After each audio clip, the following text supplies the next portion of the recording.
Hey guys, this is VV Shaft. We're looking at episode 5 of Zergling Round Up. This is part 3 of a series between AxSlav and Infinity 7's AxJEcho. Now, I'm a fan of both players. Both players are playing very excellent in this series. But, yeah. This is AxSlav versus AxJEcho. Now, this is a 3-game series that they're playing. We're going to be looking at 2 of the games. But this is game 2. First game was excellent. Didn't show that to you guys. Haha. But, yeah, like I said, it's been a really good series of games so far. And you really don't know what to expect from either player. AxJEcho could do practically anything. The only thing I know for certain he's not doing is a gasless 3 expo, and that's because of this destructible debris here. Which that's also, his trademark, which we were discussing earlier. So we're gonna have to see something else from him. That's really gonna be the big deal breaker or deal maker, I guess, for AxJEcho is what's he gonna do now, and how's he gonna respond to not being able to do this quick 3 base. Also of interest is what is AxSlav doing? Forge fast expansion. All his timings look pretty standard. That's a 17 forge, but here's a wall off 3 pylons going down. That was hatchery actually started before that spawning pool, and AxSlav is definitely punishing AxJEcho for playing so greedily and going fast hatch like that. These pylons are going to be targeted down by drones, but not very quickly. So that's going to be a lot not mining. Presently, the Zerg has half the economy of the Protoss. Protoss is throwing on 2 gateways and a photon cannon right here right here in AxJEcho's base. So not looking good for AxJEcho here. This hatchery is going to be allowed to finish. This pylon here is basically preventing surface area of the gateway from being targeted down. I like AxJEcho's micro there. He is in the middle of walking those drones to single attack the pylon that allows all the drones to attack at once. Now there's a cannon finished, so he's going to have to pull those drones back and start mining up normally, probably sacking this hatchery in the process.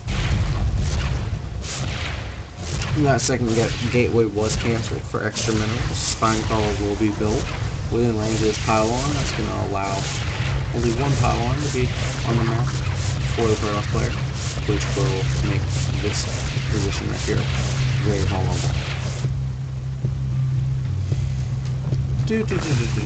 AxJEcho still playing very calm. Here's a hatchery he's building in response to losing this one for certain.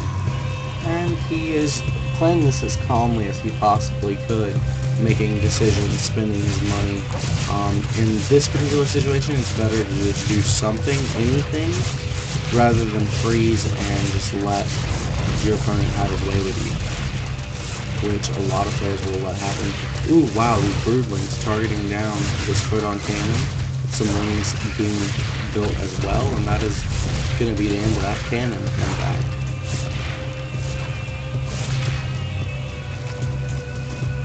And like I said, this was exemplary defense here from AxJEcho, and we are going to be going into what seems to be a fairly standard game from here on out.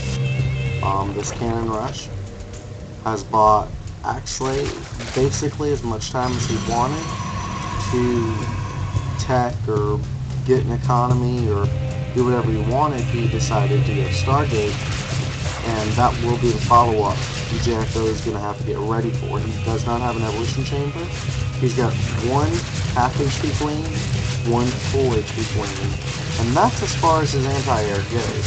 So this could be a very tricky situation here for Jacko. That's going to be the end of the Protoss presence inside of Jacko's base.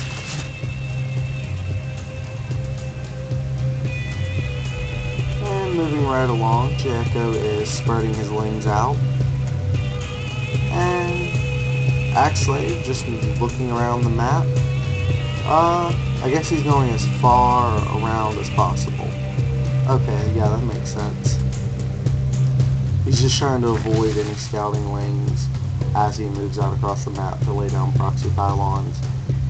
Wow. Okay, yeah, this is also basically he wants to make sure both one or the other probe makes it, so he's doubling up his chances. These lings are going to kill off this probe. However, nothing has scouted this probe just yet, so this one will safely make it to proxy. Oh, this one's also going to make it. These lings could not find it in time. A Void Ray being sent all the way across the map. It's probably going to run right into vision of the Xel'Naga towers. Not the best control there from AxSlav, but Jacko on top of his game. Definitely on top of his game. There's only 2 queens on the field, however. Another queen being built, no spore crawlers. That could be unfortunate. One Void Ray definitely going to lose to 2 queens, but what kind of follow-up can we expect? Nothing else has been really produced from the Stargate. Is it just a 1 Void Ray build? Beginning to look like that as more and more gateways are warped in.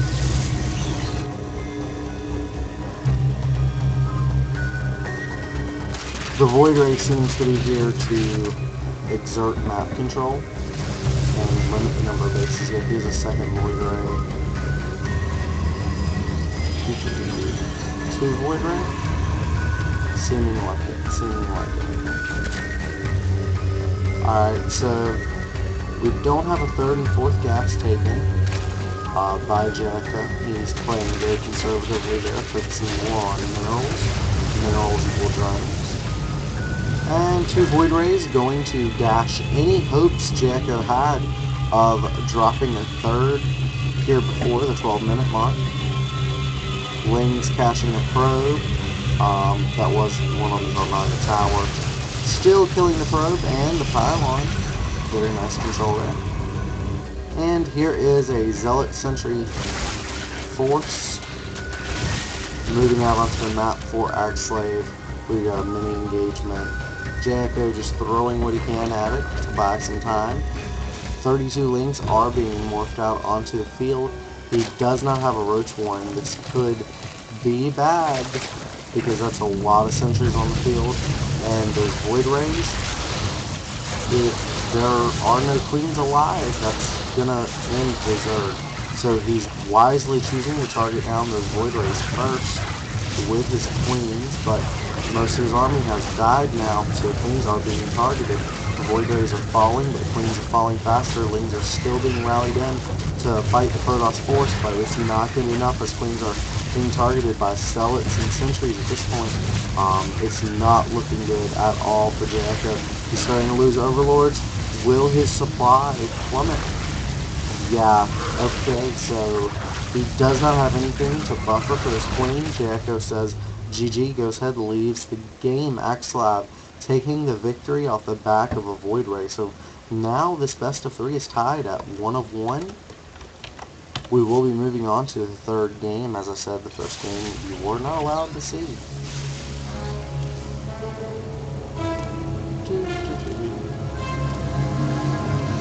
And here we go, guys. The most exciting match of this entire show. I saved it for last. Yes, I did. I forgot the name of this map. Give me just a second, guys. I loaded the replay and forgot the name of it. Sandhorn Mist. It's an IPL map, but it's called Sandhorn Mist. It's actually really cool. We'll take a look at it as we go along. Okay, so here's the Protoss base, right? Here's one exit.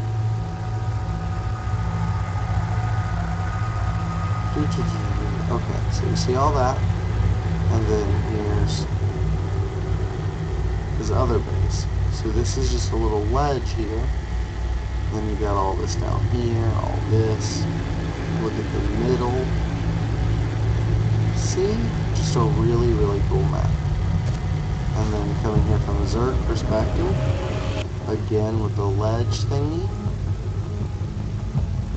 that'll help you defend. That's a group for like high J's or infestors or something, right? Like that. Here's a fairly far away natural, but should still be easy enough to defend with this ramp here. And then just a short walk away. Pretty good little stakes here for your third. So yeah, like that map, like the map. Look forward to playing on it a little bit more as the days go on. In any case, we are seeing very standard stuff here from both players. AxSlav determined to see a victory in this third game. Yet again, here's a pylon for AxSlav to delay that second for our Zerg player. And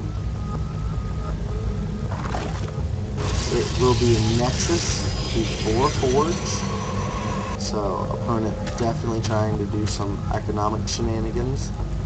Here's AxSlav going ahead, blocking that third. He knows it's coming. AxSlav is famous for it. Alright, it's been delayed till 4 minutes.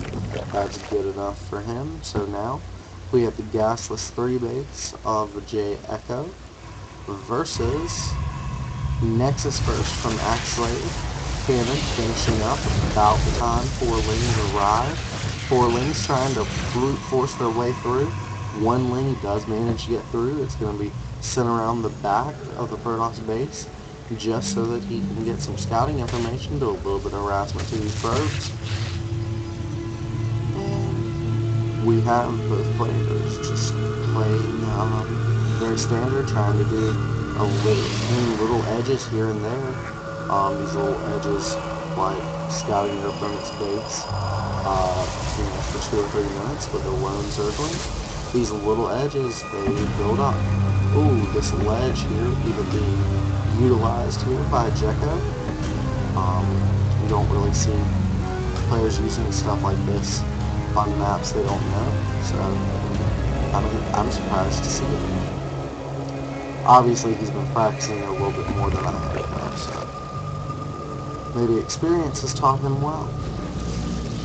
And here he is poking back out with it. He is going to run straight into a Zealot. But if he can keep his Zergling alive, he's still going to get some incredible scouting knowledge. Nope. Loses it to a probe. Not a problem though. It had to die eventually.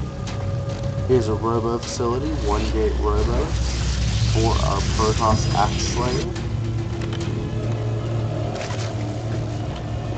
And our Zergling feeling free to take a whole bunch of gas. That is 3 gas completing now, which is pretty standard for heavy roach play. Roaches are actually really good in this game unless you don't micro them. If you don't micro them and don't hug your opponent's forces, and they can get force fields and stuff in between you, you are probably screwed. But if you can get really close up on them, roaches do a really good job killing you, Protoss. AxSlav just continuing to pump out his economy currently. 4 harvesters ahead and a base ahead as well. So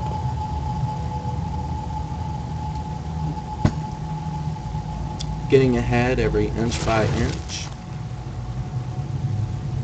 Warp Gate and Warp Prism make for a great combination. As AxSlav is eager to show us, he did show the Prism to his opponent as well, but was his opponent paying attention? That becomes the question. We do not have a Spine Crawler being made. Here's +1 ranged in a layer that is on but no, it does not appear that AxSlav has any idea that a warp prism is en route to his base. Here's 3 roaches that coincidentally are popping out. Oh, nope, here's 2 more. Okay, so he's reacting at exactly the right time. Roaches, if they were even 10 seconds later, that would have been awful, awful, awful there for AxSlav. But managing to squeeze out just as many drones as he likes. And then proceeding to safely defend. A lot of gas is being taken. That is 4 gas total right now for the Zerg player. We are also looking at 4 gas for Protoss, but that is on 2 base, not 3. But not for much longer if AxSlav's probe has anything to say about that.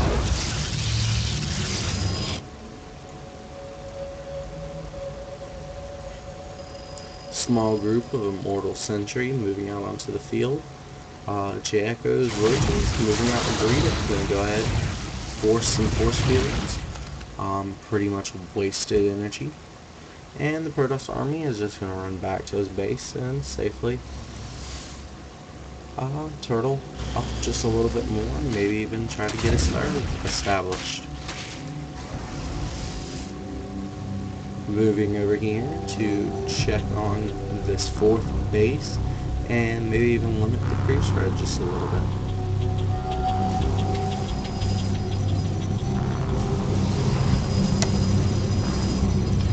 Protoss army moving in from one direction.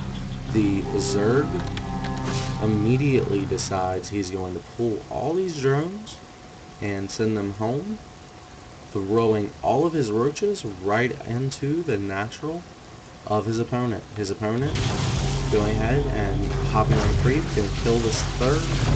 And yet again, we see a base trade scenario presented from AxSlav. This seems to be a situation he is very, very comfortable in, as of all the games we've seen, he's done it in practically each and every one. Really strong play. I'm loving AxSlav's ability to just defend with wins. They take a long time to kill, and that time is going to be turned into spine crawlers. These drones have been pulled to buy time. Force field, in fact, went down to punish the winged roach drone force of AxSlav, but that also leaves AxSlav within range of these spine crawlers. And that is quite unfortunate, because that means AxSlav's army is going to fall as the spine crawlers outrange due to the force fields. More force fields being spat out by those sentries. More roaches and drones being used to defend as well. There are roaches targeting down everything belonging to the blue Protoss, and just as soon as all the important stuff is gone, the roaches of AxSlav are being pulled back to defend with AxSlav's Stalker force. These drones just mining a little bit as the natural is destroyed for AxSlav. Again, AxSlav just pushing out a little bit right into the Zerg base. The Roach force is going to stream right into his own base, and force fields are going down everywhere. However, an Immortal is focus fired down. That is going to mean a lot less DPS there for the Protoss. AxSlav still targeting Stalkers, using that hug trick I was talking about to get the absolute most DPS possible. Force field holding that ramp tight. However, there are no more sentries, and those Stalkers and Immortals are going to be dealt with very, very quickly by the sheer overwhelming number of roaches AxSlav has on the map. AxSlav dropping the GG, the Manor GG, as both players play a great game. AxSlav emerges on top, guys. So this concludes episode 5 of Zergling Round Up. Hope you guys learned some cool techniques and at least found a new player to appreciate in Infinity 7 AxSlav. Thanks for tuning in, guys. If you enjoyed this, please check out GameReplays.org. I would not be able to have such a high-quality broadcast if not for them. Please also check out vvgaming.net as well as multitudegaming.net. Both are incredible communities for the StarCraft player, as well as GameReplays.org, as I mentioned just a second ago. Thanks for tuning in, guys. This is VVV Shaft, signing out. Good night.